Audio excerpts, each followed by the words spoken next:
Here we have a meeting of School Enterprise Challenge. Yesterday we had a business around it and you can see the profit of my students. ગુજરાતીમાં થોડું explain કરીશું કે ગઈકાલનો એનો experience કેવો રહ્યો. રિયા, તું મને શોર્ટમાં સમજાવો ને કે ગઈકાલનો તમારો એક્સપિરિયન્સ કેવો રહ્યો, તમે કેટલું કેપિટલ ઇન્વેસ્ટ કર્યું હતું અને એ કેપિટલમાંથી તમારું પ્રોફિટ કેટલું છે? તો અમે કુલ અમારો ખર્ચો હતો 3740. એમાં અમે કુલ સમોસા 1800 વેચ્યા હતા.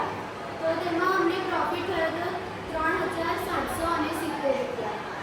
તો અમે કાલે primary section, pre primary section અને સેકન્ડરી સેક્શન આ દરેક સેક્શનમાં અમે સમોસા વેચ્યા હતા, જેમાં અમને પ્રોફિટ પણ સારો થયો છે અને અમારો એક્સપિરિયન્સ પણ ઘણો સારો રહ્યો છે. તેમાં દરેક વિદ્યાર્થીને અમારા જે સમોસા હતા તે પણ ભાયા હતા અને અમે ખુદ ઘરે જ બનાવ્યા હતા અને તેને ઘરે તળ્યા હતા. તેનાથી કોઈને કોઈ પ્રોબ્લેમ પણ નથી થઈ અને અમારા માટે ખૂબ સારું છે. Very good.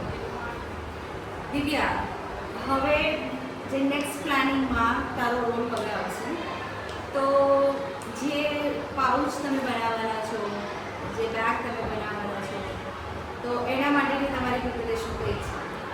કલર્સનું બધું આવી ગયું છે. હવે કઈ મટીરિયલનો પ્રોબ્લેમ છે તો તમે સોલ્વ કરી આવવાના છો. એમાં થોડું મટીરિયલ ઓકે. થોડું મટીરિયલ પણ મારી જોડે છે. એનાથી મેં સેમ્પલ બનાવીશ અને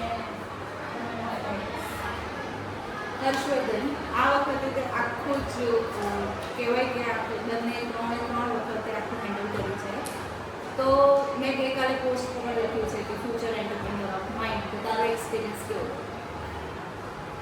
કે જે આ આખી ઇવેન્ટ થઈને તો એમાં તે મળવું, તારી મમ્મીની હેલ્પ લેવી, પછી અહીંયા લઈ આવવાનું, પછી બધાને સેટઅપ કરવાનું, સ્ટોલ ગોઠવવાનું, પછી હિસાબ કરવાનો, તો તારો એક્સપિરિયન્સ એમાં કેવો રહ્યો? ભવિષ્યમાં બિઝનેસમેન બનવું જોઈએ? કેમ બનવું જોઈએ?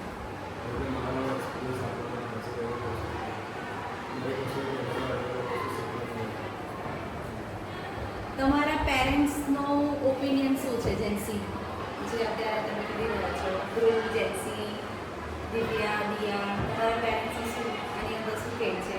તમારે ભવિષ્યમાં આવી રીતે બિઝનેસ કરવો જોઈએ, ના કરવો જોઈએ?